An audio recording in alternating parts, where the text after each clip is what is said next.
some of the Kenya Kwanza policies. We want to gauge his mind on the current political landscape and his vision for Kenya in terms of his political future and whatnot. So much to talk about. Rigathi Gachagua, once again, thank you so much for your time and welcoming us to your abode.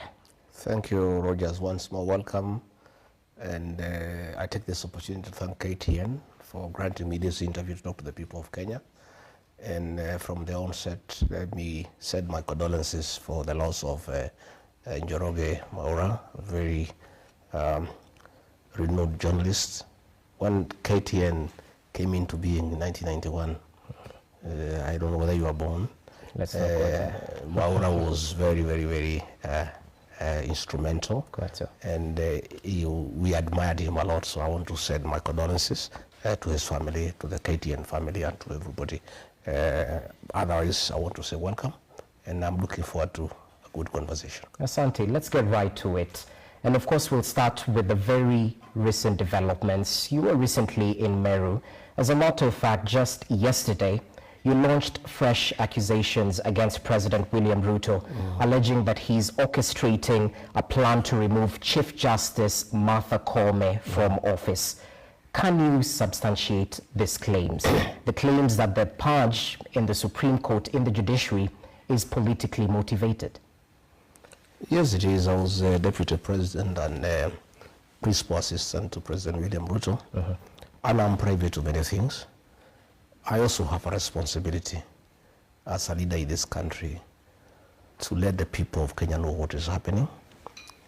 President William Ruto schemed a long time ago to remove Justice Martha Koome as Chief Justice and President of the Supreme Court because of refusing to be compromised. And he shared this with you? He shared with me, and many times he even quoted me that a daughter from the mountain is being problematic and accused me of being unable to manage Martha Koome to do things the way the president wants. And I told him it's not possible. I had many discussions with Martha Koome, and she's a stricter to the rule of law and constitutionalism. She's a very respectable judge, very qualified, and she got that job through merit. And I was against it. And I think the matter was put on hold until I was hounded out of office. And the matter now has been put in top gear, not just to remove Martha Koome as a Chief Justice and President of the Supreme Court, but to remove the entire bench of the Supreme Court. And I must tell the people of Kenya that we must be very careful, because the president warns and pronounced himself before me many times that as president he needs to manage the electoral cycle from the IBC all the way to the Supreme Court. And many times he indicated his desire to have the entire bench replaced so that he can put in place a bench that will do what he wants. And that is very dangerous for the country, because if he puts a bench that he wants to manage the conflict, if any, after the elections, the people of Kenya will not accept it. And what is happening is very simple. The president has the numbers in the Judicial Service Commission. So any proceedings against Justice Martha Koome and the 7 judges and the other 6 judges will just be a kangaroo court. It will just be like what happened to me in the Senate and the National Assembly. It will be predetermined. The president will thereafter set up a tribunal himself, and he will determine the outcome. So what we are looking at, I'm not just defending Justice Martha Koome. It's the entire bench of the Supreme Court. These are judges of impeccable credentials. These are judges with proven track record. These are judges who have made monumental decisions in accordance with the rule of law and the Constitution for the benefit of the Republic. And if the president has his way, bulldozes through the Judicial Service Commission, where he has the numbers, these judges will not get any justice. It will be a kangaroo type of thing. And then they'll give a recommendation to the president to set up a tribunal to try them. and the outcome is predetermined. So I need to ask the international community to keep a very close eye on this country, because if the president succeeds in putting his bench at the Supreme Court, he will have completed the state capture. Already as we speak, he has captured Parliament, both Senate and the National Assembly. He has captured the opposition. The only remaining line of defense for the people of Kenya is the judiciary.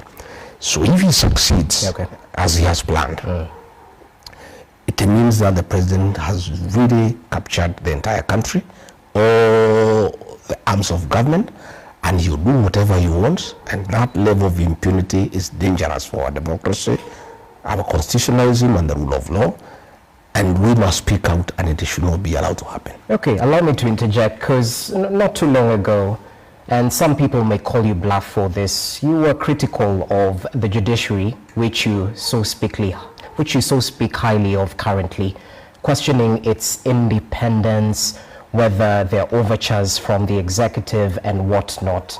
So why should Kenyans believe that this is... I've never had a blanket condemnation of the judiciary. I have spoken about individual cases, which is normal, and that is why when the Constitution allows appeals mechanism, so that if you are dissatisfied with a decision by the High Court, you can go to the Court of Appeal. If you are dissatisfied, you can go to the Supreme Court, because judges are human beings. They cannot be perfect 100%, but you cannot remove the entire bench of the Supreme Court. And you see, what will happen is that the president will manage the appointment of the new judges through the JJC, because they are the ones who will interview and recommend for appointment. So what will happen is that if this is allowed to happen, one, is very dangerous for the country. You cannot have a vacuum where there is no Supreme Court, where an entire bench has been sent home as we process the tribunal mechanism. Again, the danger is there, because he has pronounced himself, and I have told you, he did in my presence, that we must have a Supreme Court that we control. In fact, he told me, once you are president, it is very irresponsible for you to lose an election. You must control the election from IBC all the way to the Supreme Court. And the president is determined, and I know him. And this was a private conversation. But I must tell the people of Kenya, because in fact, initially I thought it's a joke. I never imagined that any president anywhere in the world would ever want to disband an entire bench of the Supreme Court. I mean, it would cause, one, a vacuum that is unacceptable, a constitutional crisis that a country can stay without a Supreme Court for a certain time. And it's a very dangerous thing, and we must not allow it to happen. Then tell me this, Bwana Ridiji, if I can call you that. Allow me to quote you verbatim, because while in Meru, you said this: "We are telling you, if you dare plan to chase Martha Koome, stay in Nairobi and do not step in Meru again." That's just a quote from your statements, and to some people this is a threat. This is incitement of the many people against the head of state. It is not a threat, it's not incitement. It's just a statement of fact. Many times I have offered free advice to the president.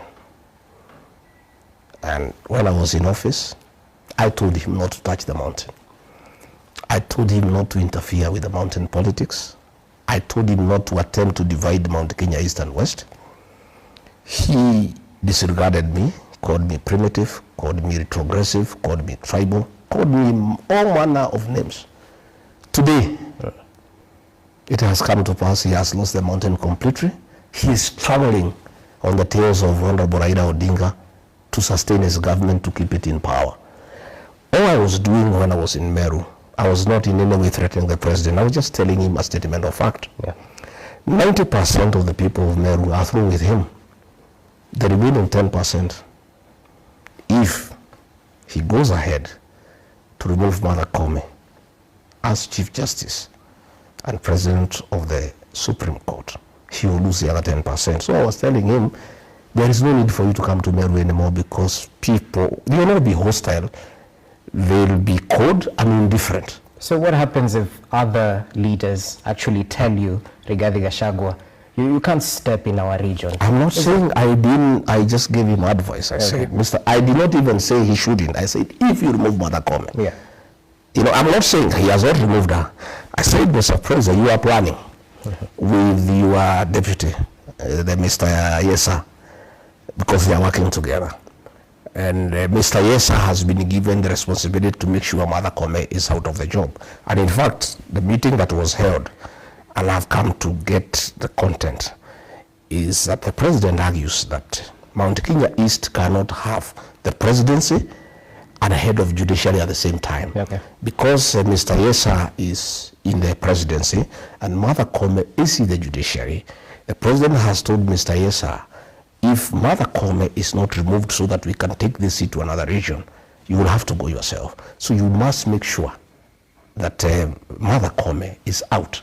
In fact, that is a responsibility has been given. All these things that are going on, the petitions, the JSC, it is Mr. Yesa who is coordinating to save his job, because the president is clear that you cannot have the presidency in Mount Kenya East and also have the president of the Supreme Court and the Chief Justice in the same area. And all I was saying, I am not threatening the president. I cannot threaten. I just told him the truth. I'm a truthful man. I was in Meru. Mr. President, you have hatched a scheme with your deputy to remove Mother Kome as Chief Justice.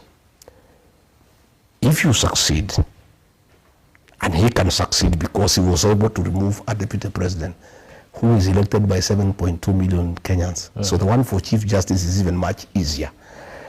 Once you do that, your relationship with the people of Meru is irreparably damaged. And there is no need for you even to come to Meru because you get a very hostile reception. As we speak, the situation in that Mount Kenya East is already very bad for him. The other day he sent messages of condolence to a funeral in Embu. And the people said, we want to hear nothing about it. He has not been to Meru. Meru is worse than Embu for him. If he succeeds now in removing Mother Kome, the people of Meru will even be more wild. They will be more hostile. And I was saying, Mr. President, because you don't listen. Okay. I tried to advise you, you did not listen to me. Now you are struggling. You are begging Raila Odinga to save you, to hold your government together. You are going home unless Raila holds your hand. And even if he does, I don't think he'll help you. If you go ahead with this scheme with your Mr. Yesa and succeed in removing Mother Kome, if you dare come to Meru, you will have a reception that is very cold, that is very indifferent, and it's not good. And why I was saying that, why do I say that, Rogers? The institution of the presidency is very important for this country, and is a symbol of national unity. And the president should be able to go everywhere in the country and get good reception. When people start refusing to listen to condolence messages from our president, it really demeans the institution of the presidency. I would one day want to be president. I would want that institution to be held in high esteem. So it is also my duty as a citizen. It is civic duty. Where I find the institution of the presidency will be demeaned by acts of the president, to advise him to think twice of removing Justice Mother Kome. Again, I also want to advise him, please stop disbanding the Supreme Court. It is not good for the country. It will create problems. People will have serious doubts about the 2027 general elections, because if you put a bench that you have crafted, we already start going to the elections with a lot of doubts. And once people don't believe a process will be fair, we start on bad footing, and that is not good for the country. So let me ask you this, and perhaps just to quote the words of the current Deputy President, Professor Kithure Kindiki, who you're referring to as Mr. Yesa, perhaps reflecting on the headlines on The Standard. He said this in response to your statements in Meru. He questioned Who defends the judges who may be innocent but do not have ethnic godfathers? Perhaps hinting that, the judiciary is apolitical. Politicians shouldn't perhaps interfere with the runnings of this independent arm. Mr. Yesa cannot have a different opinion. He is an employee of President William Ruto. President William Ruto wants to remove Martha Koome and the other 6 judges from the Supreme Court. So his work is to defend, but automatically. But the question... But I'm asking, he's trying to say that my defense of Martha Koome is ethnic. I want to ask Mr. Yesa, when I said that the Director General of the National Intelligence Service is incompetent, members of the Somali community came out with fury to defend him. I never heard Mr. Yesa say that that is ethnicity. When ODM members threatened to remove Speaker Moses Wetangula, members of the Luhya Nation from Western Kenya came out in numbers to defend Moses Wetangula. I never heard Mr. Yesa say anything. But when the people of Mount Kenya see that there is a problem here, and one of our own is being victimized, then he says it's his ethnicity. Yet himself is one of us. But two wrongs don't make a right. But I am saying, that's what all communities do. The Somali community have defended their own. The Luhya people have defended their own. There is nothing wrong with Rigathi Gachagua defending his sister.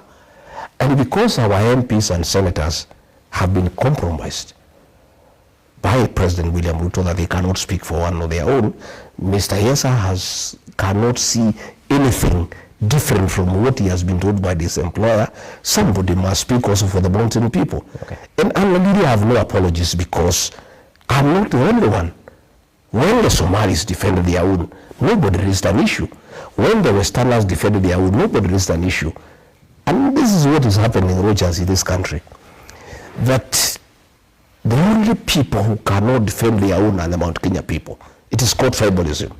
But when other communities defend their own, or when they take a particular position, they are called tribalists. I saw the CS Interior saying that defending Martha Koome on my part is tribalism. Yet, 2 months before, when President William Ruto was had a lot of attack from all corners for mismanaging the country, that CS said that the president was being attacked because he's a Kalenjin. So I want to say, this profiling of the Mount Kenya people must come to an end. Right. The Mount Kenya people, like any other community, have a right to defend their people. They have a right to articulate their issues. They have a right to say what is good for them and what is not good for them. And I want to ask the Mount Kenya people not to be apologetic about who they are. None of us made an application to go to be born where we were, where we were born. That is God's decision. And we must be allowed as a people to have our own identity and to articulate our issues like all other communities do. So tell me this, and perhaps it's interrelated. What's the progress of your impeachment case in the corridors of justice? And equally, do you foresee an instance where you'll appeal all the way to the Supreme Court? I don't know. My lawyers will deal with it. Okay. By the way, I'm really least bothered about the impeachment and those matters in court. Is there any progress on that case? Yeah, we did file an appeal in the Court of Appeal. Because we were not satisfied with the bench, the 3-judge bench that was constituted by the Deputy Chief Justice, because the Constitution says she doesn't have such powers.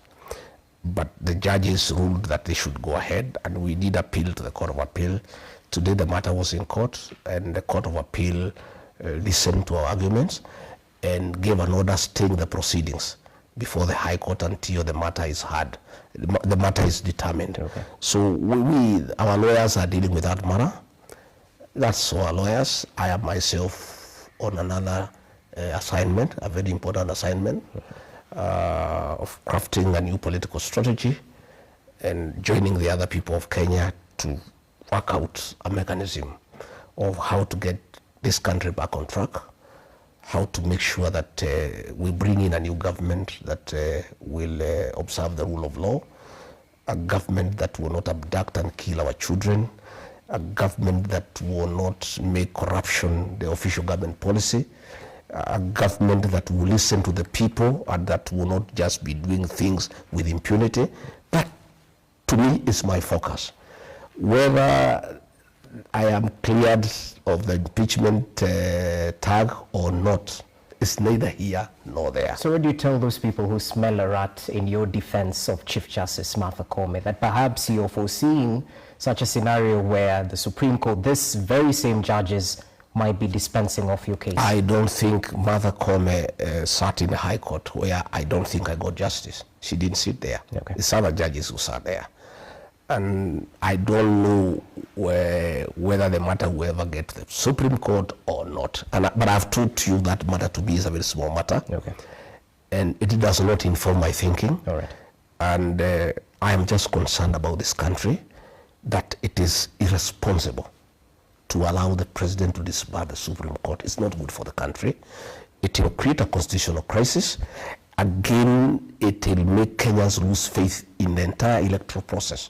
Because if the president succeeds and disbards the Supreme Court and installs his own judges in the Supreme Court, then this country is going down to the dogs. All right. The level of impunity will be in acceptable levels, and the president will have succeeded to capture the entire Kenyan state. He has captured the parliament as it is. He has captured the opposition. Now, if he captures the judiciary, okay, we are done. All right, yeah. Let's shift focus to other matters, because just today, the broad-based partners, President William Ruto and Raila Odinga, had a presser, a conference, a meetup at State House in Mombasa. And we definitely saw the dalliance between these two leaders. In Kenya, we've seen this statement manifesting that there are no permanent friends or enemies in politics, only interests align. Are you open to working with Raila Odinga, the broad-based partner of President William Ruto?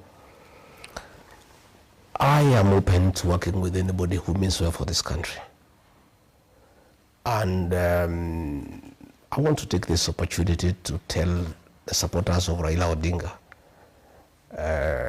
from Nyanza that they should not fight the mountain people, because we are not their enemies at all. We have a problem with President William Ruto. We have no problem with Raila Odinga and ODM. I saw after Raila Odinga lost the AUC elections, some people from Rift Valley, supporters of the president, and some supporters of Raila Odinga trying to blame the mountain people for the loss by the very simple fact some 6-7 women in Karatina Market had celebrated the loss. First and foremost, the Mount Kenya people did not have a vote at the AUC. In fact, our only participation in that election as people of Mount Kenya is that the man we made president had a vote. And if he did vote for Raila Odinga, as he says, okay, then the people of Mount Kenya supported the candidature of Raila Odinga. We have no problem with Raila Odinga. I've had a lot of consultations with the people from the mountain. In fact, I have done almost 400 meetings in the last 4 months. And we'll get to that. And the people of that area have asked me to look for friends. And we are open to working with anybody who means well for this country. You know? But we're talking about a man you decampaigned vigorously in the previous election. A man who mobilized his MPs to vote against you in the impeachment. The voting against me by ODM people is neither here nor there.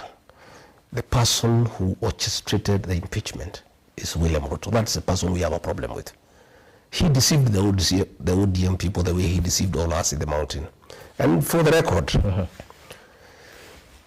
we, for many years, had problems with Raila Odinga because he had been demonized as somebody who is against the mountain people. In 2020, President Uhuru Kenyatta convinced us that Raila Odinga is a good man. But President William Ruto, then Deputy President, convinced us that Raila is a bad man. He's a witch doctor. He is a lot of poverty. He means bad for this country. And William Ruto admittedly was more persuasive than Uhuru Kenyatta. But you're on record saying this. No, I'm just saying, come on. He persuaded us. And after he became president, he looked for Raila Odinga and he said he's a good man. So, Raila Odinga has been claimed by everybody. President Uhuru Kenyatta said he's a good man. William Ruto, who told us he's a witch doctor, who told us he's a lot of poverty, who told us he has no plan, who told us he is randaress, who told us he's planless, today is singing praises for him as the best leader, not just for Kenya, but for Africa. So, we refuse to vote for Raila Odinga, not because he was a very bad man, but William Ruto convinced us he's bad. Okay. Again, I must say that Raila Odinga was a victim of our community's distaste for betrayal. We felt that Uhuru Kenyatta had betrayed William Ruto by looking for Raila Odinga. So because we hate betrayal, we decided to punish Raila Odinga and Uhuru Kenyatta at the same time. But still 1.1 million people from our region voted for Raila Odinga. But now that William Ruto has betrayed us, knowing very well that he is a beneficiary of our community's distaste for betrayal, we are through with him. So Raila Odinga is there. He has not betrayed us. He has not done anything so grave, that in our view makes it impossible for us to work together. But I have heard him say that he's going to consult very widely and he'll say the way forward. If he wants to be president, he can talk to us. We don't have a problem. And I also want to tell Raila Odinga and his supporters, I know I am not qualified to advise him, but from my working with President William Ruto, myself and my community, let them be very careful. I have heard them promise him to be prime minister. That is a lie, it's conmanship. There is no such position available in this country because it's not there in the constitution. For you to create the position of prime minister, it means you have to change the structure of government. You would have to go for a referendum. Today, if there is a referendum, it will be a referendum against the leadership of President William Ruto. And you will lose in the morning. So that position of prime minister is not available. So who's playing who? No, William Ruto is playing Raila Odinga. Let me tell you. There is no such position. So it's just a con. Number two, I think to be fair to Raila Odinga, I think he has risen above that position of prime minister. The man has wanted to be president 5 times. He now wanted to be the chairman of the African Union Commission. I think taking him back to the position of prime minister is a bit demeaning. In my view, the former prime minister has 2 options, in my view. I cannot advise him. I cannot pretend I have the capacity to advise him. He either retires in dignity or he goes for the presidency. Because there's no way you can ask for the presidency for 5 times and then you demean yourself, you want to become a prime minister. No. I think that will be very, very demeaning. But again, finally, I want to ask my brother, President William Ruto.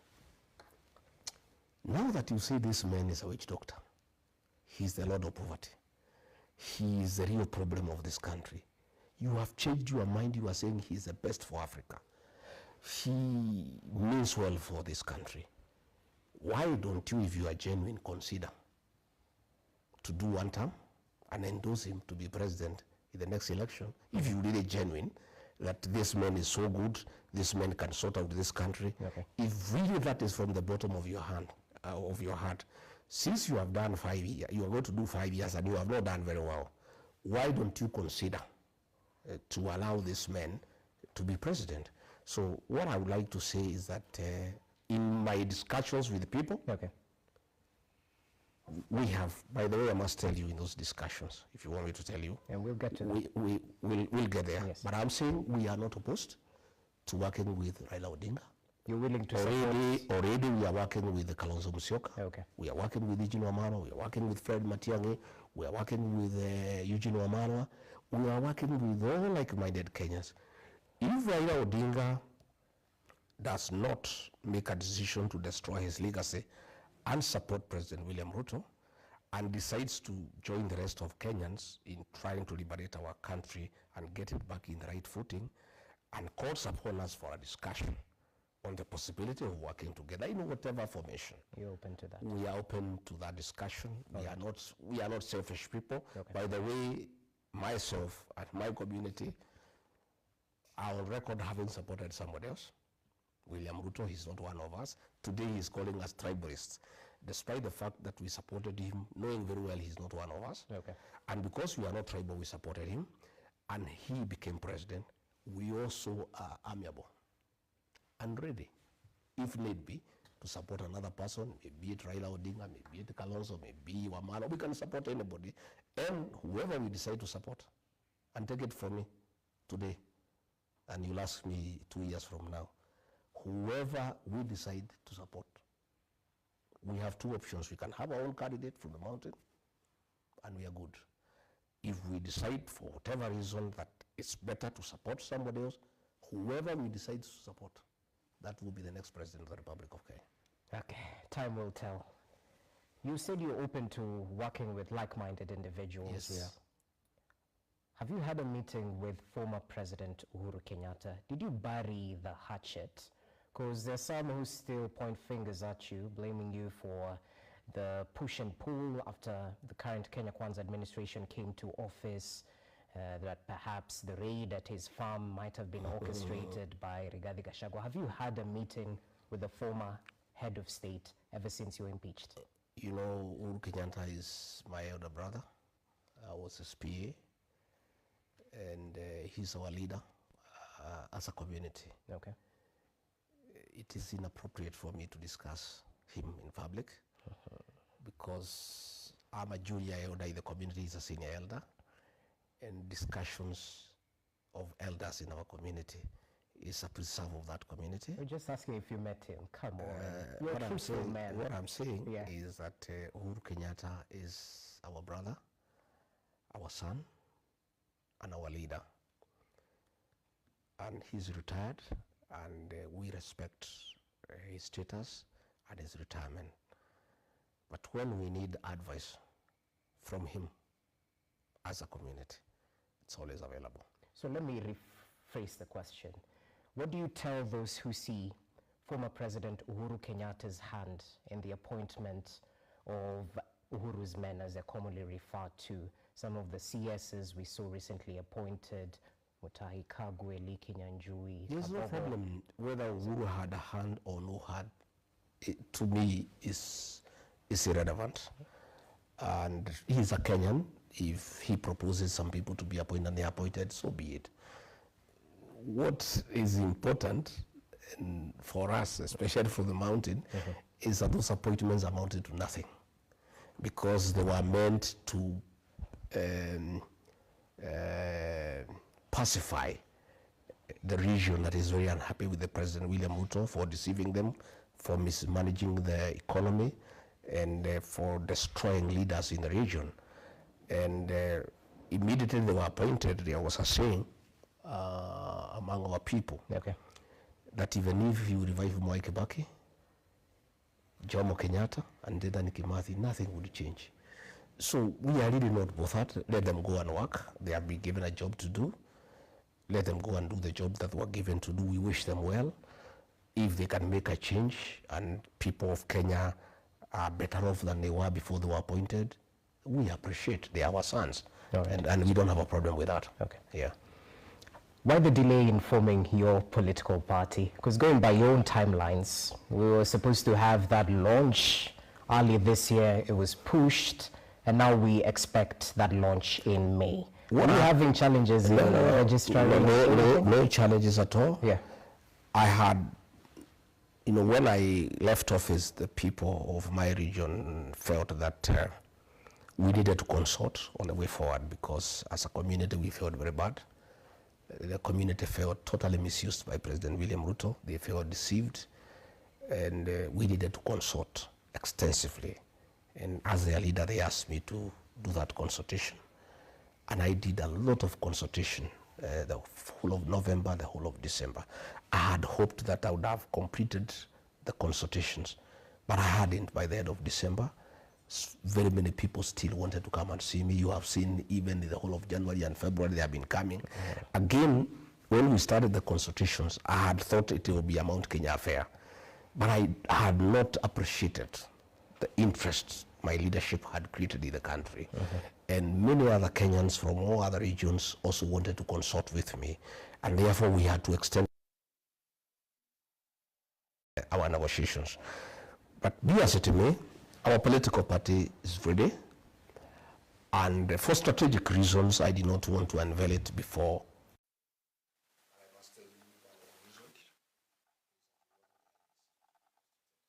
Right. Because quite a number of our senators and members of parliament want to resign from UDA and join our new party and go for by-elections. So we thought, my people thought that for us to get the right momentum, it's better for us to launch the party when IBC is in place. I want to give that reason now, because I've got quite a number of people who are through with UDA. They don't want anything to do with UDA. Just from the mountain? Especially from the mountain, because the whole mountain has moved from UDA. By the way, UDA now is a shell. UDA was Rigiji at the mountain. Without Rigiji at the mountain, there's no UDA. There's no party there. And our members, our supporters, in fact, if you mention UDA, and you have found even the MPs who move around with the president, they don't talk about UDA. Even the president, they don't mention him on the ground. So we decided that we want to wait for the IBC to be constituted. Then we launch our party so that we pick up with the momentum. We'll have several by-elections. We have today, as of today, 139 MCAs who want to resign from UDA and go for by-elections. We have. So you're going to force a by-election? We are going to have a little. Simply what you're saying. We are going to force a little general election after IBC is constituted, because our people do not want to live a lie. The mountain people, my brother Rogers, are honest people. They are people of integrity, and they don't know how to pretend. When they are through with something, they are through. And when they want to move on, they want to move on. So we have senators, we have members of parliament, we have MCAs who cannot pretend that they are in UDA. And are they the and they will repeat what Raila did in 1994. And I admire Raila Odinga because I remember 1994. He left Ford Kenya and went to NDP, and he resigned and he was re-elected. And since that time, his career has been very rosy. Even I'm encouraging my MCAs, MPs and senators, the ones who make that very brave decision, because that is very courageous. To leave a seat you have been elected, you resign and go back to the people. It's very courageous. But I want to assure them, the way I'm listening to our people, any leader who makes that decision will be re-elected without a doubt, with very serious majority. Number two, they will be heroes of our people. And their politics will be rosy for decades and decades to come. So that is one of the reasons why we have delayed. But I want to say our party is ready. Okay. And I want to correct, I have seen a lot of people trying to say that our party is for the region, for Mount Kenya. It isn't. It's a national party. By the way, I have a lot of people who are interested in joining our party. And the mountain will have a home in that party. But it's a national party for everybody. But that will be the home of the mountain. Just like ODM is a serious party, but is the home of the Nyanza people. Ford Kenya is a serious national party, but is also the home of people from Bungoma and Trans Nzoia. You know, Wiper is a national party, but is also the home of the people of Ukambani. Okay. That's the way politics move, because politics are local. And our interim national chairman is from Kajiado County. Our interim national organizing secretary is from Machakos. Our interim deputy party leader is from Kakamega. Our interim assistant national treasurer is from Kuria in Migori. Ours is a serious national party. I'm the party leader. Okay. It's a serious national party, Yeah. but it's the home of the mountain, and that brings in serious numbers, which is good for the party. Because the mountain, we have 6-7 million voters, so it's good for the party to have a base that is strong as part of the national movement. But we have very serious movement. We have very serious following in Kajiado, in Narok, in Samburu, Okay. in Kakamega, in Kisii. We are a serious national party. But then tell me this, have you thought of the implications on the taxpayer if you instigate a by-election? Isn't that a selfish move? It's not selfish at all. We just have to be honest. We don't want to pretend to belong where we don't feel comfortable. President William Ruto has hatched a plot to finish us as a people, to destroy our leaders, to destroy our businesses. We cannot pretend. The other day, he chased away our chairman of committees in the Senate and replaced them with ODM people. How do we then pretend? How does the senator of Nyandarua, who was a chairman of a committee, has been removed and replaced with somebody from UDM, pretend that he loves UDA? So to hell with the taxpayers because of these leaders. There are many other things that money is being spent, and probably it is not a priority. Okay. So we are saying we need to fix our politics. There is no way you are going to chase away people who got you elected on UDA party and expect them to remain there to support you. They will not. Those people will move on and they'll go for a by-election and they'll be elected, they'll come back to parliament on another party that respects them. But you cannot mistreat people. You mistreat them, you treat them like rubbish, like toilet paper. They helped you be president, they helped you to form the government. Then you use that very government to punish them, to mistreat them, and then expect them to continue staying in UDA and pretending that they are very happy and that they love you and that they are comfortable. Okay. That is deceit. Okay. We don't want politics of deceit and commanship. Interesting. Let's go to Wamunyoro. We might not be in Wamunyoro, but the essence seems to be here. Because needless to say, you've managed to quickly convert your Wamunyoro home into a new center of power, meeting dignitaries, defectors, and planning your next move. But as we witness heightened activity in your Wamunyoro home, you've mentioned up to 400 meetings. That's in 4 months, so each month 100 meetings thereabout. Your critics argue that you're slowly reintroducing the culture of Kingmaker in Mount Kenya region, that you would go to the lengths of decampaigning Mount Kenya political leaders. And mind you, it's not based on how they've served the people in their constituencies, in their counties. It's simply based on their political affiliation. Well, to start with, there is no crime in being a kingmaker. Politics is about king-making. If Rigathi Gachagua and the mountain will be the kingmaker in the next election, so be it. There's nothing wrong. And by the way, we'll be king or kingmaker, either way. And there's nothing wrong about that. That is politics, and it's a practicality of Kenyan politics. Number two, there's nothing about Wamunyoro. Wamunyoro is just my home. It's simply I've shifted the base from the official residence of the deputy president to Wamunyoro. I was removed from office, but my followers went with me. So I'm still a leader with a serious weight in the country. And that is why they troop to Wamunyoro. And nobody comes for money there. They bring food, they bring goats, they bring chicken, they bring bananas. They come to see their leader and consult with him. Okay. You know, William Ruto had cheated the MPs from Mount Kenya region that once I'm removed from office, in 2-3 weeks I'll be forgotten. I think he must be having a shock of his life because he didn't understand our people. He was not one of us. We elected him. At a certain point, he imagined he is the leader of the mountain. And I tried to talk to him. I thought, you are not the leader of the mountain. You are just a beneficiary of the mountain's people destined for betrayal. They just voted for you because they felt you had been betrayed. And because they hate betrayal, they voted for you and followed you. But you are not their leader. I'm their leader. And he couldn't take it. And he thought that he would get rid of me and life would just continue.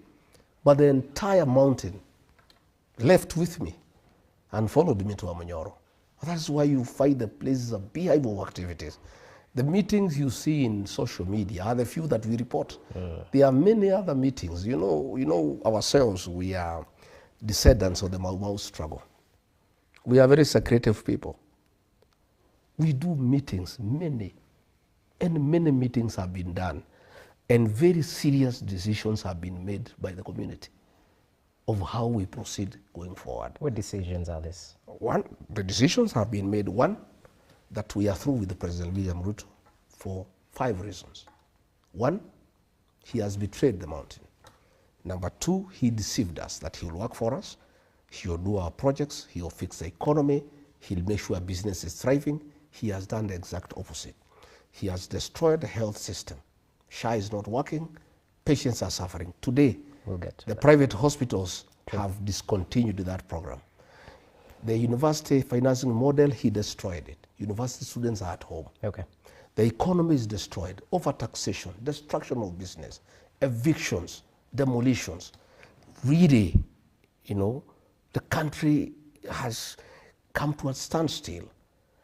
Again, another reason is that when the mountain started moving out from President William Ruto, he activated a criminal gang that was very notorious in the Mount Kenya region in circumcising women, beheading children, raping young girls. He activated that group in the mountain to cause problems, and the people are very bitter with that. Again, another issue that people are very bitter is the introduction of alcoholic illicit brews in the region that I, as Deputy President, had successfully dealt with. And because of those reasons, and the most recent one that has really, annoyed the people of that region is his deliberate scheme to mobilize other communities against the mountain. You remember when he was in Mount Elgon, one of the MPs, one of his people, Wanyama, he told him to say that all other communities will gang up against the mountain people and isolate them. And since he spoke last, yet he claims every day that he's uniting the country, he never admonished him. Again, he has been using abusive language against the people of Kenya. That has really annoyed the people, calling people stupid, saying they are possessed by demons, and lacking respect for the people. And the people who made him president, the mountain people, because their vote was very decisive, it was 43%. He has turned against them, so they are through with them. Okay. So what they have told me in those consultations is that we must be in the next government through 2 methods. One, to consolidate our votes to 8 million votes and look for other friends and have a presidential candidate from the mountain. If we find the numbers are okay, we proceed. If we find the numbers are not okay, because this politics is a game of mathematics, we are not selfish. We are willing to work with other people, And Raila Odinga has been mentioned as a possible person we can work with. Okay. Kalonzo Musyoka has been mentioned. Eugene Wamalwa has been mentioned. Natebe has been mentioned. Even Matiang'i has been mentioned. And we are looking at all those options. And they have mandated me as their leader to continue engaging with everybody and come up with a formula, where the mountain people will be in government through their political party. This time, President William Ruto deceived me, and I joined him with my people without a political vehicle, and he shortchanged us, mistreated us, and he continues to do so. So we are going to have a political party with the mountain people and other Kenyans to engage everybody else. All right. And in fact, I was looking at it the other day with a few strategists from the region.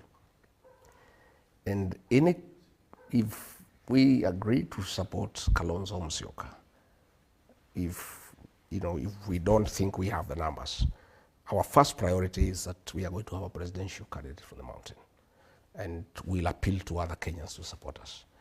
If we find it's not feasible, we'll support others. Kalonzo is an option. We looked at his numbers, our numbers and other numbers, and it's doable. Raila's is even more exciting, because Raila already has 6.8 million. We only beat him by 200,000 votes. If we agree to support him, we could. I told you it's a possibility. With the 6.8 plus our 6, I have looked at his voting pattern. He normally votes between 10 and 11 a.m. If we agree to support him, before he votes, he'll be president. That you can take to the bank. Okay. We are looking at the Mulembe nation. Okay. Their numbers are huge.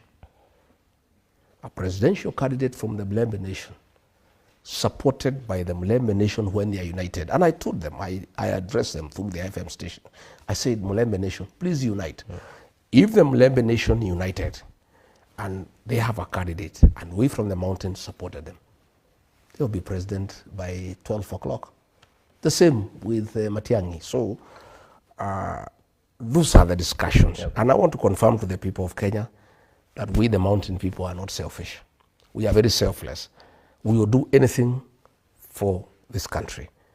If we feel that we need to support somebody else so that this country can be saved from the recklessness that is there, we will do it. We are on record that we have supported another candidate from another area, William Ruto, in a very difficult election, and he became president. So can you support William Ruto again? Is that no, William Ruto, we cannot support him. Okay. We are done with him. And it's also not good for the country. Okay. I have to take you back because I asked you, yes, why are you making sure that you decampaign members of parliament, not based on their track record, but because of their allegiance, their political allegiance? I am not decampaigning anybody for whatever reason. The mountain people hate betrayal. Ask William Ruto, he's a beneficiary of the community's district for betrayal. But they are even more angry when they are betrayed by their own. The community has told me. It's not me, I don't have a problem. By the way, I'm a very forgiving man. I'm a very staunch Christian. My wife here is a pastor, and she talks to me about forgiveness all the time. And she doesn't allow me to have a bitterness. She makes sure that I'm always amiable and open to forgive anybody. Okay. All those people who were against me, I've forgiven them.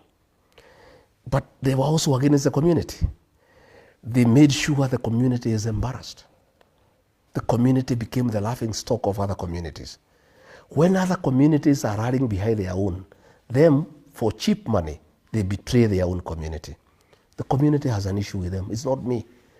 And if they come to me and persuade me that they'll work for the best interest of the community and the country, I am willing to take them along.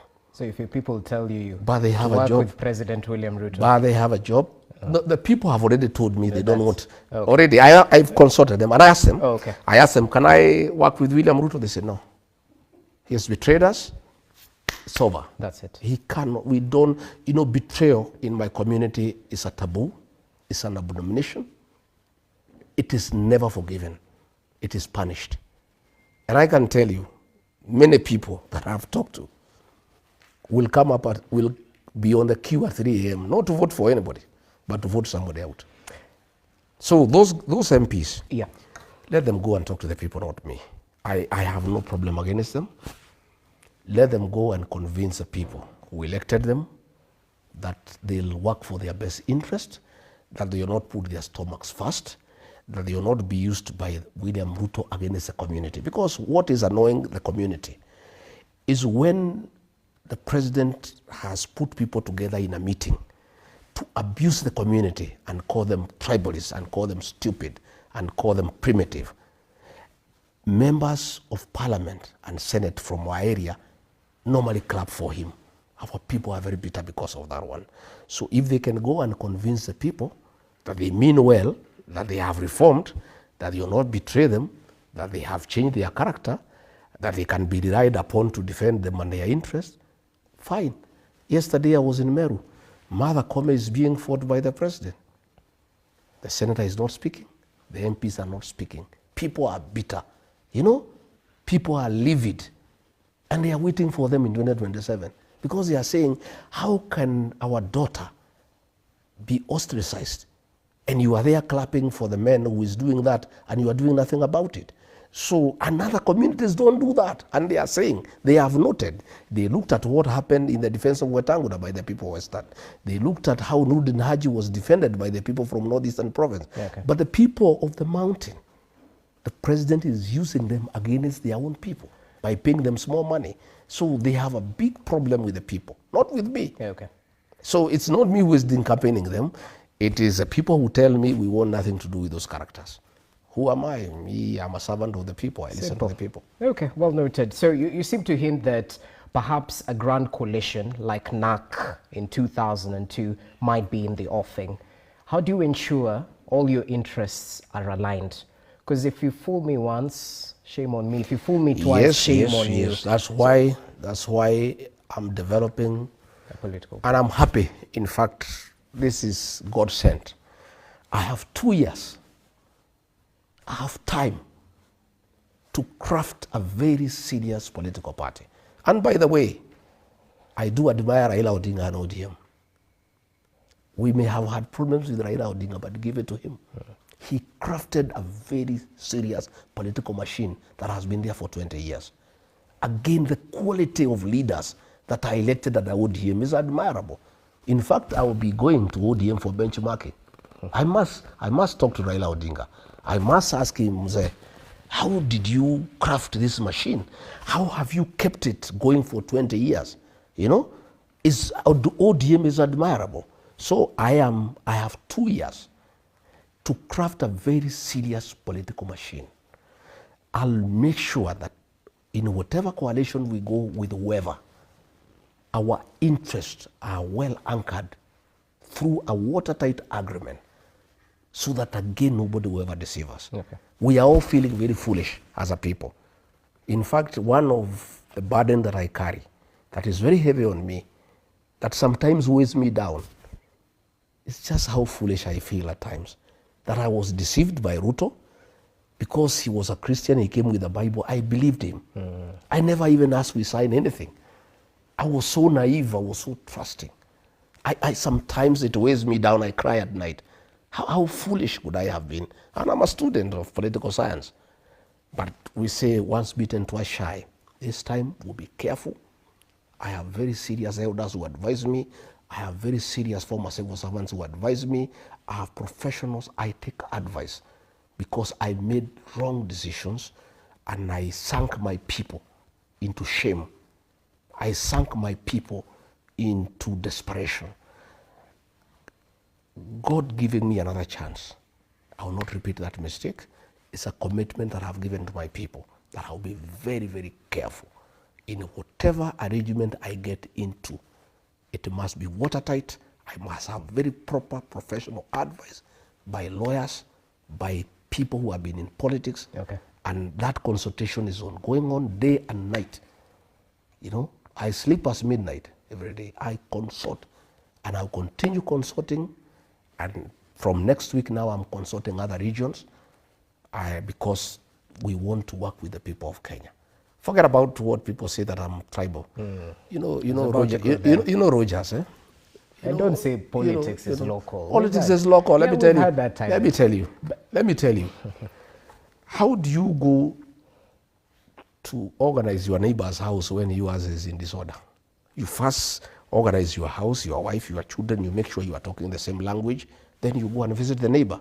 But you cannot leave your house, your wife is sleeping in a different bedroom, your children are not talking to each other, then you are going to the neighbor to tell them how they should stay together as a family. So I needed first to put my house in order. That's what a clever politician does. And I have done that successfully. Okay. Now that I have completed the unity of my people, and by the way, President tried to divide Mount Kenya East and West. I stopped him and I will never allow him. It will never happen. And that is why Embu is a no-go zone for him. And that is Mount Kenya East. You know, he sends condolence messages there, they are rejected. And that is Mount Kenya East because the mountain people are clever and they know their strength is their unity.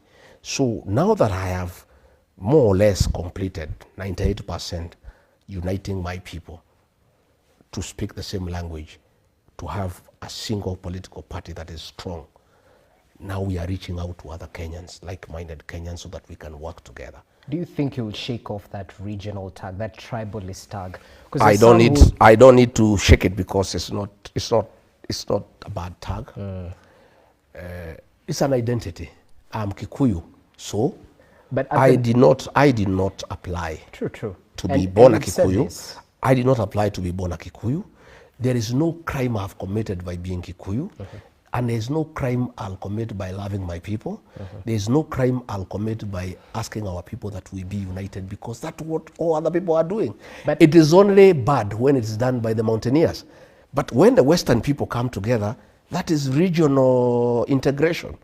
But to those who question your ability to rise above regional politics, to lead a country from a national point of view, not a regional point of view, well, what do you tell them? Rogers, I want to ask you, when I called a press conference in Mombasa to divert the Gen Z when William Ruto and the government were killing them, those Gen Z, were they Kikuyu? They were the children of Kenya. That is nationalism. When I was deputy president, I made sure that people of northeastern Kenya, nobody died from hunger. I have been to Mandera, to Wajir, to Garissa, distributing food, making sure the people of those regions are secure. When I defend the payslip holders, you know the payslip holders, their payslips have been impeached by William Ruto. They are very helpless. Their purchasing power has been eroded, and that is why the economy is crumbling. Because when you erode the payslip, that's the middle class, you diminish their purchasing power, then nothing goes on. There's no money in circulation. And I am saying we must form a government to rescue the payslip. We must dignify the payslip. And when we form the new government, one of the things that we must do, and whoever wants to be in coalition with me and my people, one of the things we must agree is that we must do away with housing levy, because it's not the business of government to build houses. It's the business of government to build roads, to provide water, electricity connectivity, to make sure there is a good working health system, to ensure people have security. That's the work of government. So these are some of the things we are going to do. So when I talk about the payslip holders, are those Kikuyus? They are the people of Kenya. My national credentials are good. It is only that President William Ruto has tried to create a narrative to kill my brand by branding me as tribal. Yet when I was supporting him, when I was mobilizing the Gema nation to support him, he used to call me all sorts of good names. He was fond of me. He would say how good I am, how people-centered I am. It's only when we don't agree, he says I'm a tribalist. This tribal tag that people try to put to me is a creation of William Ruto. Just the way he convinced us that Raila is a witch doctor. He's a lot of poverty. Now that they are with Raila, he has now zeroed in on Rigathi Gachagua as a tribalist. He says I'm primitive, I'm retrogressive, I'm incompetent. He is very good with words, and he's very persuasive. He's very abusive. You remember the abuses he gave against William Ruto. Those are the same now abuses he is targeting me. Every election he must have a target. Last election, the object of hatred created by William Ruto was Raila Odinga. He's a witch doctor. He doesn't go to church. He is the Lord of poverty. He is clueless. He has no plan. Now, this coming election of 2027, the whole game plan is Rigathi Gachagua. He's a tribalist. Ni mtu wa shares. But people are also very intelligent. People are very intelligent. Okay. And they know now what they can trust and what they cannot trust. You can fool some people sometime, but not all the people. But you cannot fool all the people all the time. People have known William Ruto now. Okay. He's been unmasked. Those insults he gives against people, nobody now can believe him, because he's the one who told us Raila is a witch doctor. Today, 2 years down the line, he is saying Raila is the best man in Africa. So whatever he says now has no value. If in unfortunate event, God forbid, I went back to William Ruto and we patched up, he would now say Rigathi Gachagua is a nationalist. And now he's saying today I'm tribal. I am not tribal. That is a tag that William Ruto has tried to put on me. And in the fullness of time, the people of Kenya will know who Rigathi Gachagua is. They will know what I believe in. And many people, by the way, believe me because I'm truthful. In difficult circumstances, when this country was burning, when the president said Gen Zs are criminals, it's Rigathi Gachagua who called a press conference and said, no, these are our children, they are our sons and daughters, and they should not be killed, they should not be abducted, they should be listened to. Since we have adequate time till 11 p.m., I just want to take you back to your sentiments about Raila Odinga, because in the event you choose to support Raila Odinga, what makes you think you'll succeed where Uhuru failed? Persuading the mountain to vote for him? I don't know. Well, let's cross the bridge when we reach there. Does Raila Odinga wants to be president, or he wants to support William Ruto? I think let's leave that discussion to when Raila Odinga has made up his mind. If he decides he wants to be president, then we can have that conversation. I think right now it is premature to talk about his candidature because we are not sure. I'm listening to Ruto people saying that he'll support Ruto. I'm listening to some ODM people whom the president has paid. And the president is very good in dividing people. And let me tell the ODM people, the same way he tried to divide the mountain, he's going to divide ODM. And you can see already some ODM characters who are being paid are already dividing ODM. You can find there is one section in ODM that is supporting William Ruto. There is another one of Akina, Sifuna, Orengo, Anyang, who are talking a different language.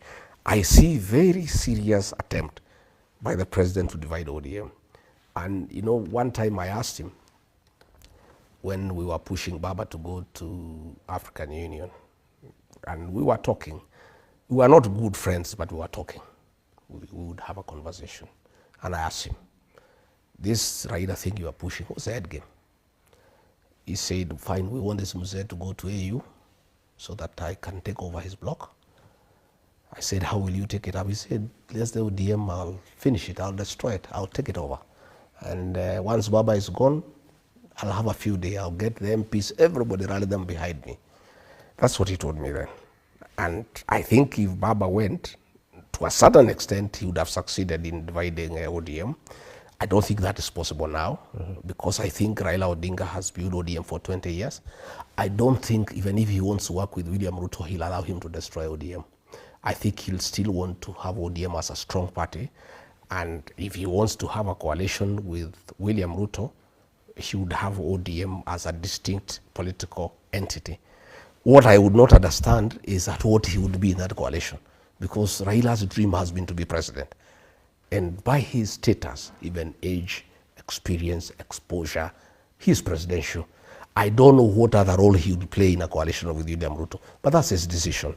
Once he makes a decision what he wants, then we can have that discussion. But I think it's premature now to because we don't know. Because I hear a lot of Kaluma, Junet, those they are saying that they are backing William Ruto. So I think it's premature to discuss whether he can be supported or not, because he has not decided what he wants. Once he decides and he says he is a candidate, then we'll sit with Kalonzo, we'll sit with Wamalwa, we'll sit with Natebea, Matiang'i, myself and others, and we look at the whole scenario. And whatever suits Kenya, I want to, from my end, I'm very selfless. So is my community. Whatever suits Kenya, whatever formula that can work to restore this country, to bring back our country, to fix our economy, to fix our foreign relations. As we speak, we are in very bad state. And even, by the way, we had a very good candidate for the AU seat, Raila Odinga. But the president buggered it, by the way. You know, and I feel for Raila Odinga. And by the way, I wished him well. And honestly, from the bottom of my heart, I really wanted him to be the AUC chairman so that he can have a dignified exit. This is a man who has gone through hell. He has been in detention for 8 years. He almost lost his family. He's a man who has really struggled. He was championed the second liberation. He has fought for democracy. He was very instrumental in the 2010 constitution. I honestly, from the bottom of my heart, felt that if he became the AUC chair, it was a very dignified exit for a man who has given his life for this country. It didn't work because the government buggered it. By the way, Had President William Ruto kept off that campaign, Raila would have been elected. All right. The minute he made, people hate projects. Not just here in the country, but even in Africa and the world. Raila Odinga was perceived to be a William Ruto project to take him to the AU to sort out his political problems in Kenya. And therefore, many African presidents had a problem with that, from what we gather. They said, we don't want William Ruto to dump Raila in AU to sort out his problems at home. So many people had a problem with that. Again, they were also not able to study the geopolitics in a proper manner and see how to handle them.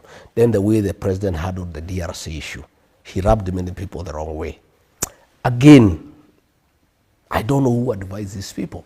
There was no need to take a cheering squad to Addis Ababa. This election is a highly diplomatic maneuver, whispering to the ears of presidents, because it was very demeaning to African presidents to think that you can persuade them to vote for Raila Odinga by bringing a cheering squad, singing Bado Mapambano outside the hall. I mean, it was very demeaning to African presidents. So that was a diplomatic blunder. It was a diplomatic blunder. Okay. This guy who won came with only 4 people. Because these are presidents, these are people who make decisions based on many facts. You cannot persuade them by cheering, by bringing a crowd to sing around there and all that. And even many diplomats were very offended by Kenya, by the kind of show that they took there to Addis. So the way that thing was handled, they goofed in a very big way. Since you're talking about diplomacy, I have to reel you into the predicament that Kizza Besigye is facing. And not just that. Recently, we've seen the Rapid Support Forces sort of mince their words in terms of whether they're forming a parallel government in Kenya or whether they're simply here to seek unity for the betterment of their country. What do you make of the diplomatic I think in all fairness, President William Ruto has messed this country in the international eye. He's doing all the wrong things. We have a policy of non-interference with the affairs of other countries. We cannot allow rebels who have been slapped with international sanctions because of the genocide to meet in government facilities in Nairobi. You have heard Sudan now is threatening to stop our tea going to Sudan. And what is happening is that the president has put his personal and commercial interests ahead of the country's interests. That's the problem that they have.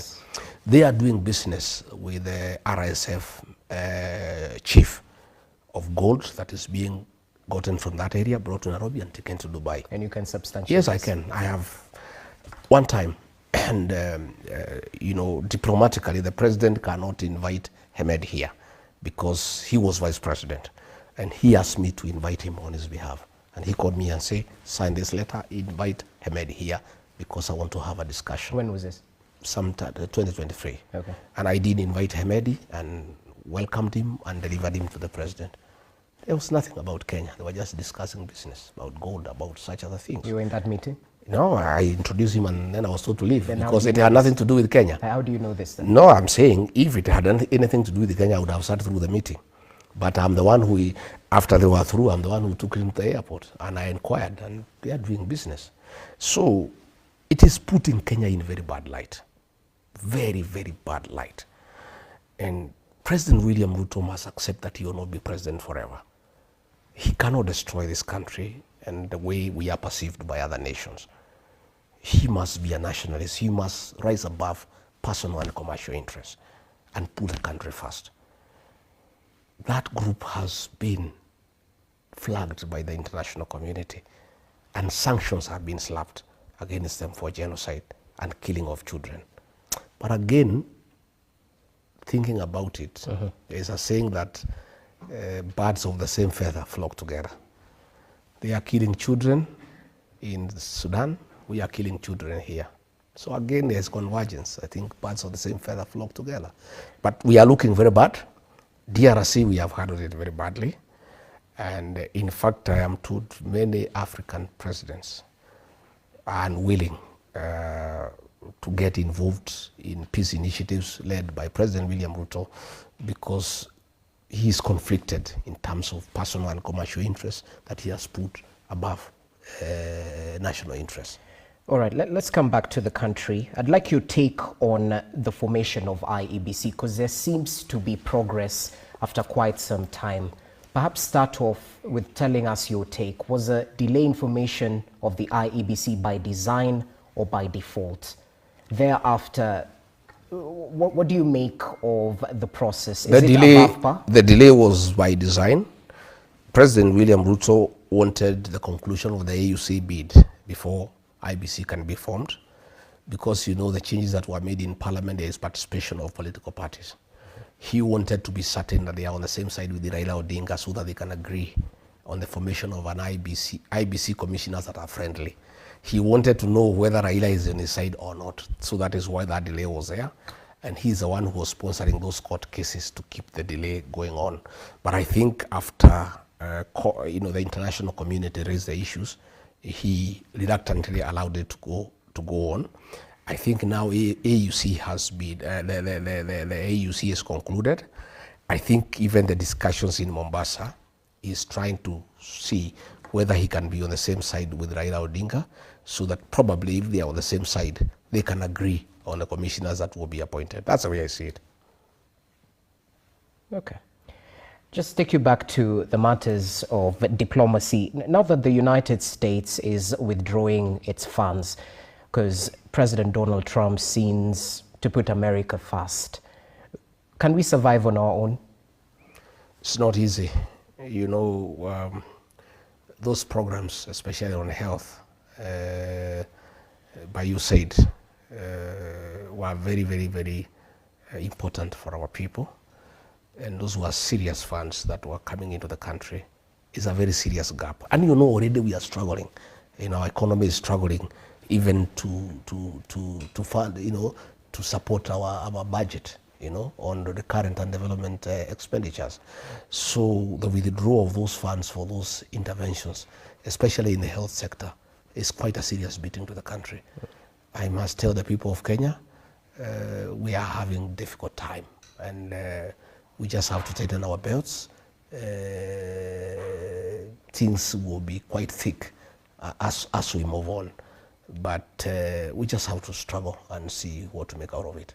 Okay, well noted. I'd like to bring your focus to matters that are facing the Kenyan public. Yes. You've already talked about the withdrawal of the rural and urban private hospitals, yes, offering SHA services. I think they mentioned that they'll only offer emergency services. Apart from that, they're withdrawing services from SHA due to that figure, the NHIF arrears that haven't been paid till date. And it's not just that. There are a couple of issues still in the education sector. And recently you mentioned that, you know, the State House at Nairobi is the epicenter of corruption. So talk to us about this in light of the challenges we're facing. What's the solution? We're not here to whine, we're here to provide solutions as well. Rogers, President William Ruto said that he is a PhD holder. And the rest of us who don't have PhD should not tell him anything. I had some discussion with some people yesterday on Saturday night in Meru. And they were wondering if this is where PhD has reached us as a country, whether there is any need for anybody to ever aspire to have a PhD.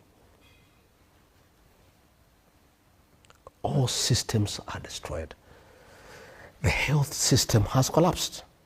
Today, the private hospitals have withdrawn from SHA, and they normally take care of 47% of the country.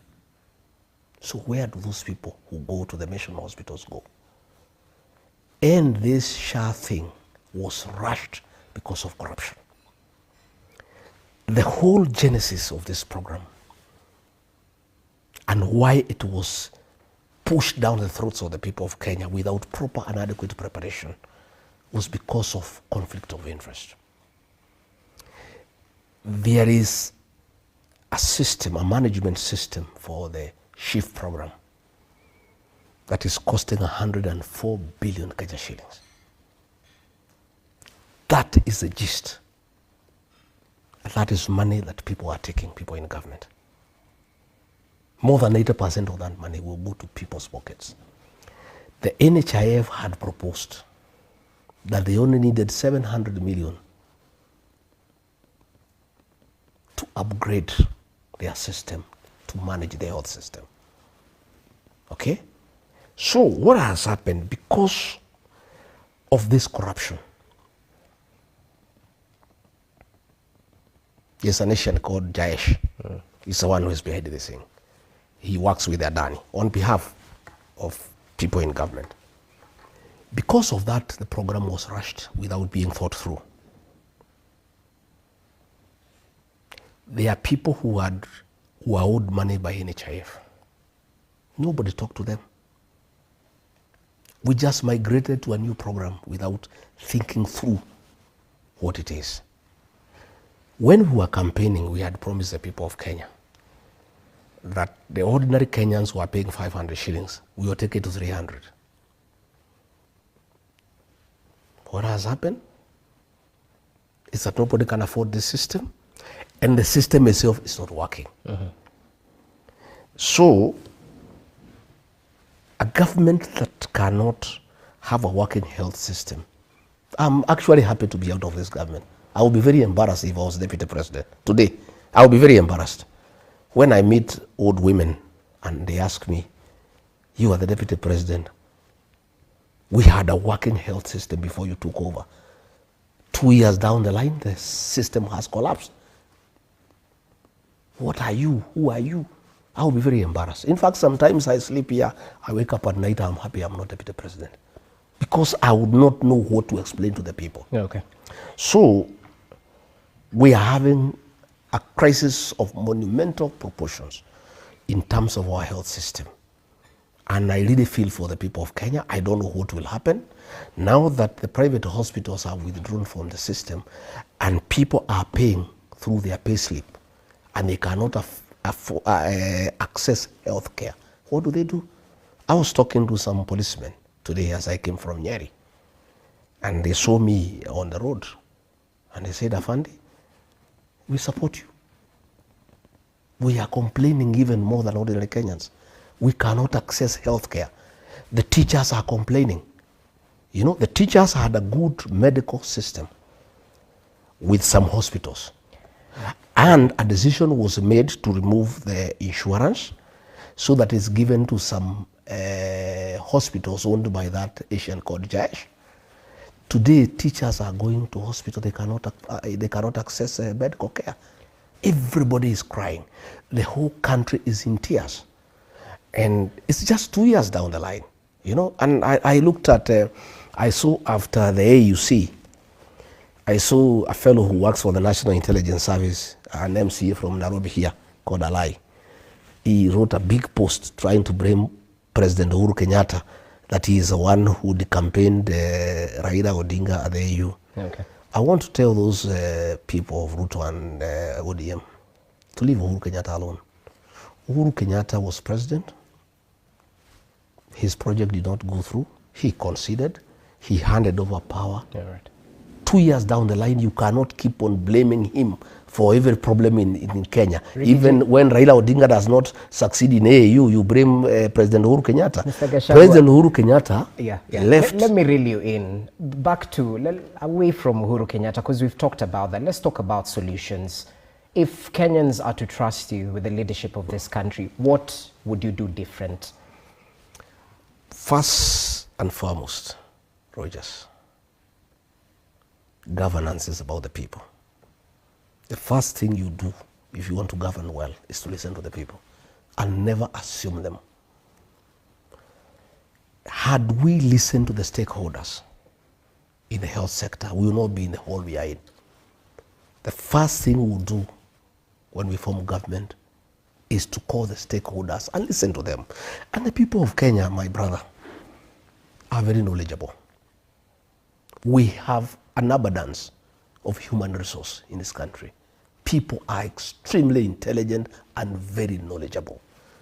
But we have a government that listens to nobody. Nobody talked to people in the health sector. You need to talk to the doctors. You need to talk to the hospital owners. You need to talk to the paramedics. You need to talk to the nurses. You need to talk to the patients. You need to talk to the ordinary people. But I know that we could reform NHIF at a very small cost of less than 1 billion shillings and just improve on what was already working. You know, the Englishmen say, if it's working, don't fix it. Would have just taken NHIF the way it was. So that's what you'll do? Yeah. Take NHIF from where it was. Talk to everybody. Talk to all the stakeholders. Because they know they are the people in the medical world. Then they what know. would you do about the proliferation of funds through NHIF? Because this was an issue, not just... That is what we should have dealt with. Okay. You don't, if a leg has pus, you don't cut it away and throw it away and look for an artificial limb. You try to find why there is pus. So what we did is that we said because people are stealing from NHIF, we throw it out and bring a new system where you steal upfront. Because that is what is happening with SHA and SHIF. We are stealing upfront. 104 billion. That is stealing upfront. And this money for SHA is being taken to a bank that has been bought by the powers that be. Even money for the housing program is being taken to a bank. We'll be giving details soon. You don't have those details now? I have them, but I'll slowly. You know, we have to keep it. We can't give Kenyans everything every day. The money for the housing fund, because one, the Ministry of Housing has no capacity to absorb those funds. The PS was saying they have made 2 billion shillings. Why were we deducting people money from the payslip to keep it in the bank? It's very insensitive. We started a levy fund without an infrastructure to absorb the money. The Ministry of Housing, the State Department of Housing has no capacity to absorb those funds. And they cannot even let the National Housing Corporation, which has a proven track record of building houses, do it. This money, more than 100 billion that has been collected from workers and from payslip holders, there is a bank that the people in power bought. Which bank? There is a bank. There's a bank. Yes. There's a bank that the people in power bought. Which bank? And all that money has been put in that bank. Which bank is No, this? we'll ask what I'll do, because I want to do things the right way. Yeah. I'll get one of the members of parliament who works with me to ask a parliamentary question that must be answered. We would like to know where that money has been invested. Then you'll know that bank, and that bank was bought after we came into office. So it's about personal interest. Again, look at eCitizen, you know, Rogers. When we came into office, the president called a meeting, and he wanted to know why eCitizen was in private hands. And he was very furious. And the National Treasury was there, ICTA was there, the CS, ICT was there with the PS, I was there, and he said, there's no way we can collect funds from government people, from people wanting services from government and give it to a private people. That eCitizen should be owned by the National Treasury. And there were several meetings. Later on, that matter died. I was not called for any other meeting. Later on, I came to learn that people in government had actually acquired shares from eCitizen, and immediately the government went overdrive in making sure that all government services are onboarded on eCitizen. As we speak today,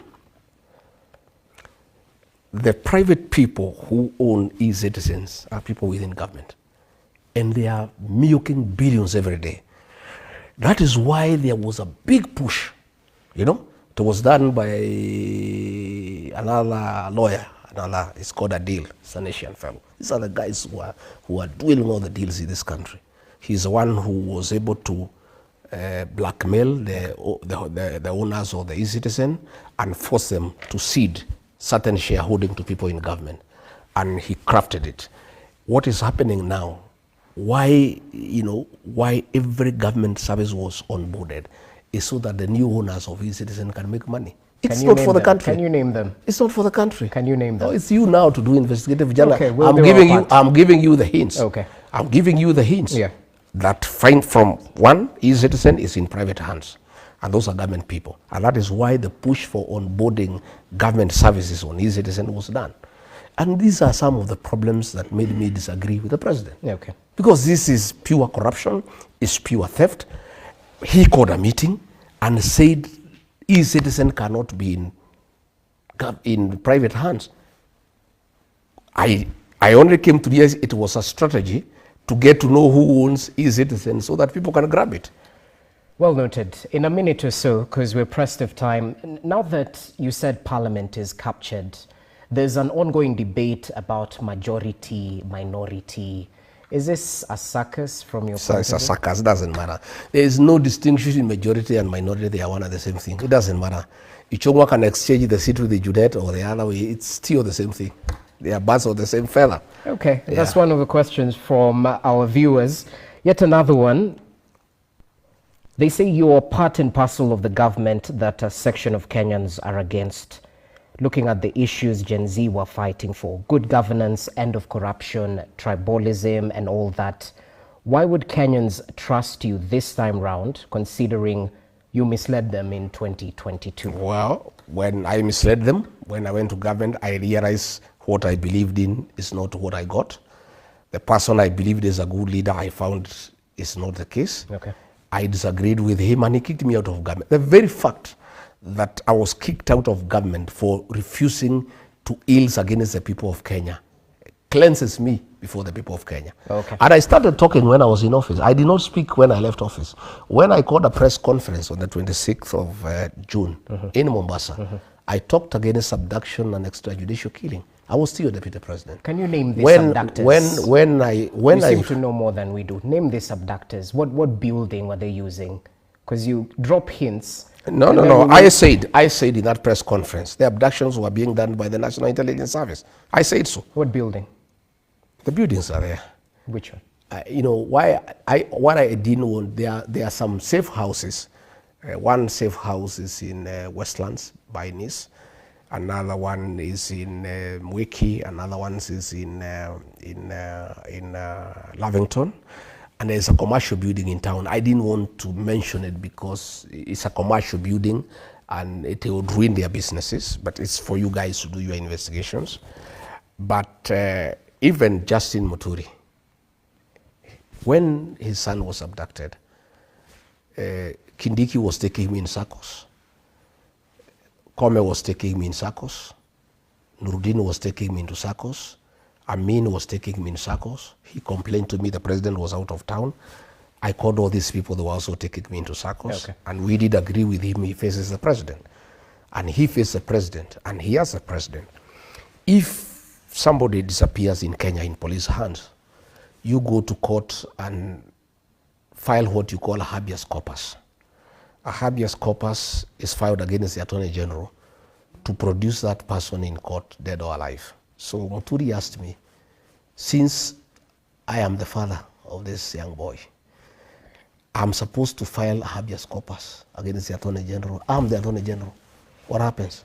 So I advised him to go and face the president. He faced the president. Yeah. The president called Nurdin Haji. The man was released. So it is clear who abducts people. The president knew who abducts people because he knew who to call. Whoever was called released the young man. So what other explanation do you want about it? Fair point. Yeah. As we finalize, I'm still getting questions, and there are quite a couple, about you making claims during your engagements with people, with members of the Fourth Estate. Why should Kenyans trust you now? Yet you didn't speak sooner. At times, people point towards the 2023 protests where, is it up to 30 lives were lost, and you put the blame squarely on Raila Odinga then. This time around, that Gen is Z... That is the information that I had. You know, my brother, for you to make an informed decision, yes, you need to sample. You need to experience, The first year in government, I trusted President William Ruto. When he told me the housing program is a good thing, I believed him. until later on I realized it's a business enterprise for creating opportunity for people in government to sell cement, to sell steel and mabati as proxies to companies that provide these things. And I disagreed with it because I did not have that prior information. E-Citizen, when we were onboarding those services, I believed it's a way of enhancing revenue collection. Only later to know that people in government had acquired E-Citizen. Okay. So people cannot say I did not speak then. But the minute I realized there's a problem, you know, the first 1 year I played along because I was persuaded. President William is very persuasive. Until now, because I'm fairly also intelligent, started putting 2 and 2 together to realize that this government is a commercial enterprise. So you realized, did you realize in the first year that there were a couple of issues you still kept quiet? Later on along the way, but I kept on asking him so that we can remedy. I also did not want to rock government. I'm a responsible leader. I kept on persuading him, okay, let's do the right thing. Let us not overtax people. Let us not force people to do housing they don't want. I tried to persuade him. But in the second year, I started now telling him no. And we started disagreeing, you know, and I would say go to cabinet, finance bill I would oppose in cabinet. Demolitions and evictions I would oppose. But the first year I tried to persuade him because I didn't want to rock the government. I wanted to be a loyal deputy. I wanted to be supportive. But when I realized that the government is against the people of Kenya and it's a commercial enterprise, everything in this government is about deals, you know. There is no decision that is made without a commercial interest, including our foreign relations. Did you make these deals yourself? I made no deal. I like somebody to say Rigathi Gachagua did this one deal. Are you a bitter man? I have no bitterness at all. But I carry people who are bitter. I have many people who are bitter with me. My community is bitter with me. They are learning, they are forgiving me slowly, but many are not able to forgive me because I came and said William Ruto is a good man. They asked me, do you trust him? I said, yes. Have you made sure our interests are taken care of? I cheated them, yes. Because I believed him, I trusted him.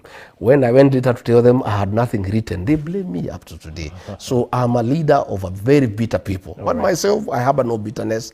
I'm an easy guy. You can see I look happy. I sleep well.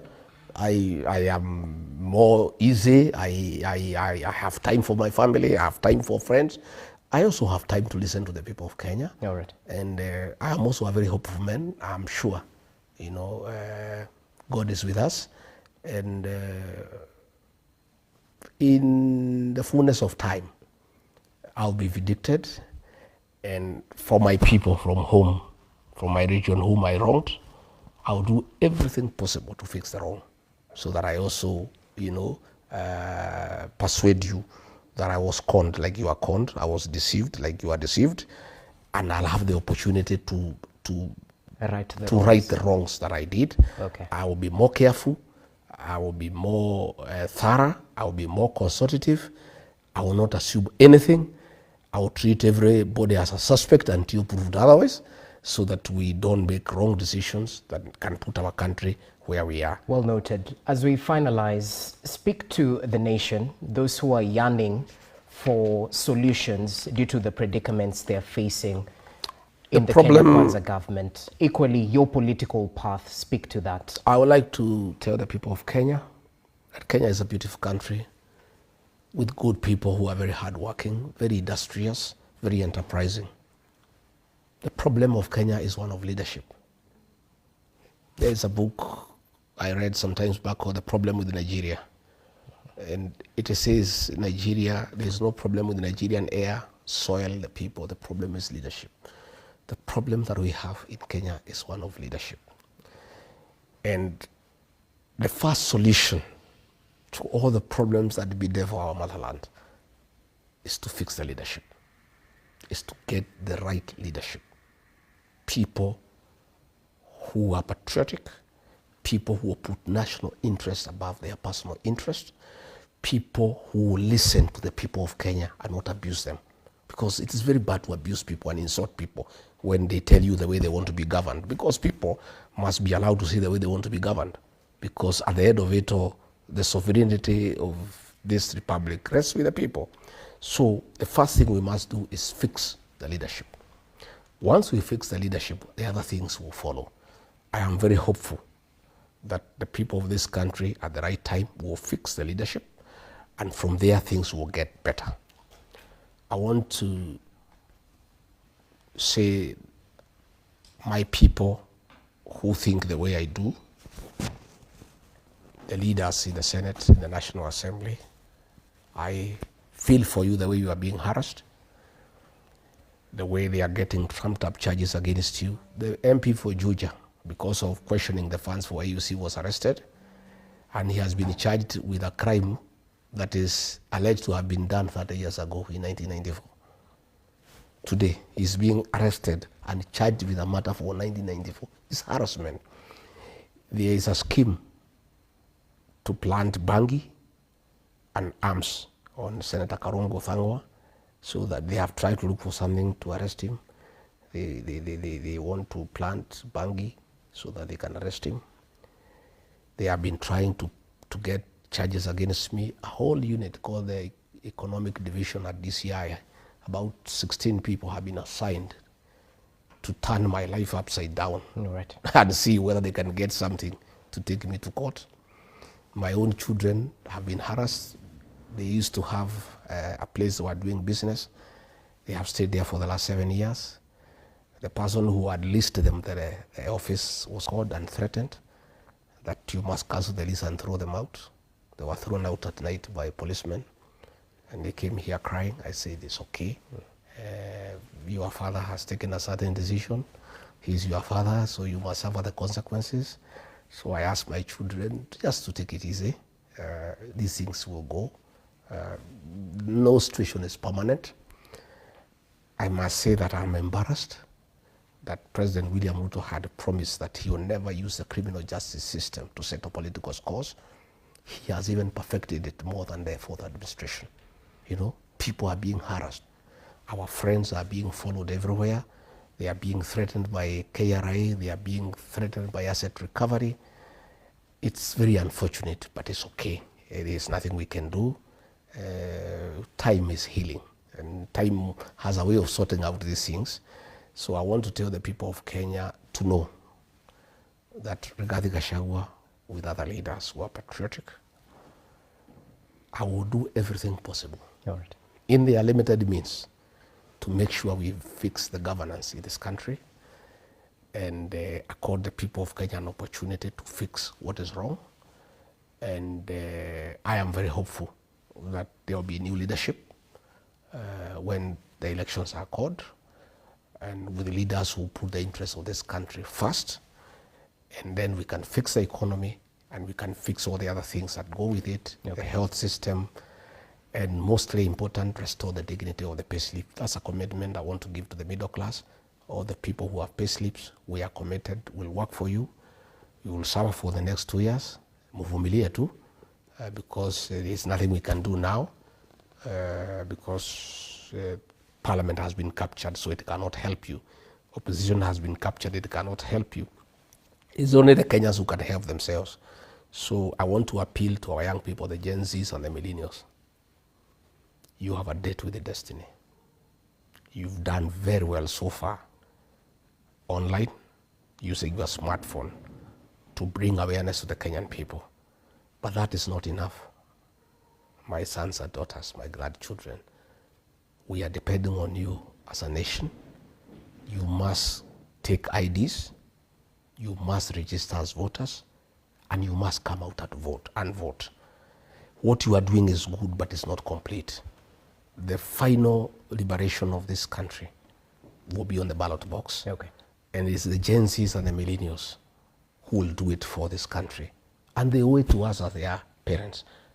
As we are getting tired, we are aging, we are getting a bit sluggish, our young people have a responsibility for us and for the country to sort out this issue. And you sort it out on the ballot by registering as voters and actually coming out to vote, and making sure they also protect the vote by making sure that everybody is aware of what is happening. Okay, well noted. Asante sana for your time. And it's not lost to Kenyans. By the way, it's an inside joke. They refer to this place as Wamunyoro Annex. This cannot be Wamunyoro Annex. Wamunyoro is a beautiful place. You should come there. Will you invite us next time? Yeah, come to Wamunyoro. Wamunyoro is a small village, and it is a symbol of resilience and defiance. And that is why people troop there, and self-determination. It is on the edge of the Mount Kenya forest, and it's very significant because it is in the Mount Kenya forest that ordinary Kenyans with no guns, with nothing, just a panga and a resolve to have freedom and their land, fought the British colonialists with their guns, with their bombs, with their aircrafts, and got freedom for this country. Okay. From Wamunyoro, we shall fix this country. I'll do whatever it takes with other Kenyans, with other leaders, so that we make sure we reclaim back our motherland and put the right leadership into this country that will bring prosperity, that will bring accountability, transparency, and bring development. All right. And improve the welfare of our people and make sure that Kenyans are happy and they are not struggling. Well noted. Asante sana for your time. And we can't end this interview without hinting what you'll be waking up to tomorrow on Kenya's bold newspaper, The Standard. The headline tomorrow is Raila caged, all to do with the power play in hand currently